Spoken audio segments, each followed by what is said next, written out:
ବିରିୟାନୀ ଆଉ ମଣ୍ଡା ପିଠା କ୍ଷୀରି ଖାଇକି ତ ଆମ ପେଟ ପୁରି ଯାଇଥିଲା। ଆଉ ମୋ ସ୍ୱାମୀ କହିଲେ, ଆଉ କ'ଣ କଥା, ତମ ପେଟରେ ଶାନ୍ତି ମିଳିଗଲା ତ ବସିଗଲ, ଆମ ପେଟ ପରା କାନ୍ଦୁଛି।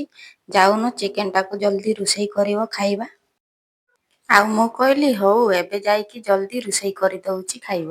ଆଜିକି 3 ଦିନ ହେଲା ମୋ ମା ମୋ ମାଉସୀ ଘରୁ ଆସିନି। ହଁ ଏତେ ଦିନ ପରେ ଯାଇଛି, ଟିକେ ଭଲସେ ଦୁଃଖ ସୁଖ ହେଇକି ଆସିବ ନା ଆଉ।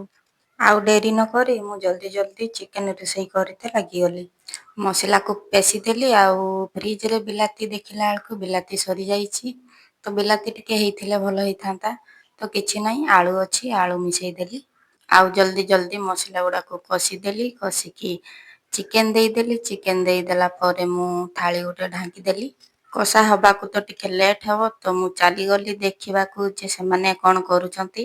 ଆଉ ଯାଇକି ଦେଖିଲା ବେଳକୁ ସେମାନେ ସବୁ ଖେଳ ଦେଖିତେ ଲାଗି ଯାଇଛନ୍ତି। କିଛି ସମୟ ପରେ ପୁଣି ମୁଁ ଗଲି ତରକାରୀକୁ ଦେଖିତେ କଷାଟା ହେଲା ନା ନାହିଁ।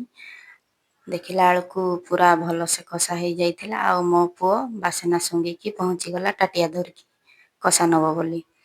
ଆଉ ମୁଁ କହିଲି କଷା ନାହିଁ। ସେ କହିଲା ନା ମା, ମୁଁ ଆଉ ବାପା କହିଛନ୍ତି ମୋତେ ଦିଅ। ତାପରେ ମୁଁ ଗଣି ଗଣି 4 ଜଣଙ୍କୁ 4ଟା ପିସ୍ ଦେଇଦେଲି, ଯାଅ ଖାଇବ। ତାପରେ ଝୋଳ ଦେଇକି ଫୁଟେଇ ଦେଲି ଆଉ ହେଇଗଲା ରେଡ଼ି। ତାପରେ ମୁଁ ଆଉ ଲେଟ୍ ନ କରି ଜଲ୍ଦି ଜଲ୍ଦି ଆସନ ବିଛେଇ ଦେଲି, ଭାତ ଆଣିଦେଲି, ତରକାରୀ ଆଣିଦେଲି, ସବୁ ଆଣିକି ସେମାନଙ୍କୁ ଡାକିଲି ଖାଇବ ଆସ ବୋଲି। ଆଉ ସେମାନେ ସବୁ ଆସିଲେ। ଆସିକି ଖାଇଲା ବେଳକୁ ଆମକୁ ରାତି 10ଟା ହେଇଗଲା। ତ ଏମିତି ଆପଣମାନେ ବି ଚିକେନ ଆଣିଥିଲେ ଖୁସି ବାସି ଖାଆନ୍ତି ନା ନାହିଁ, ମୋତେ କମେଣ୍ଟରେ ନିହାତି ଜଣେଇବେ। ରହିଲି, ଜୟ ଜଗନ୍ନାଥ।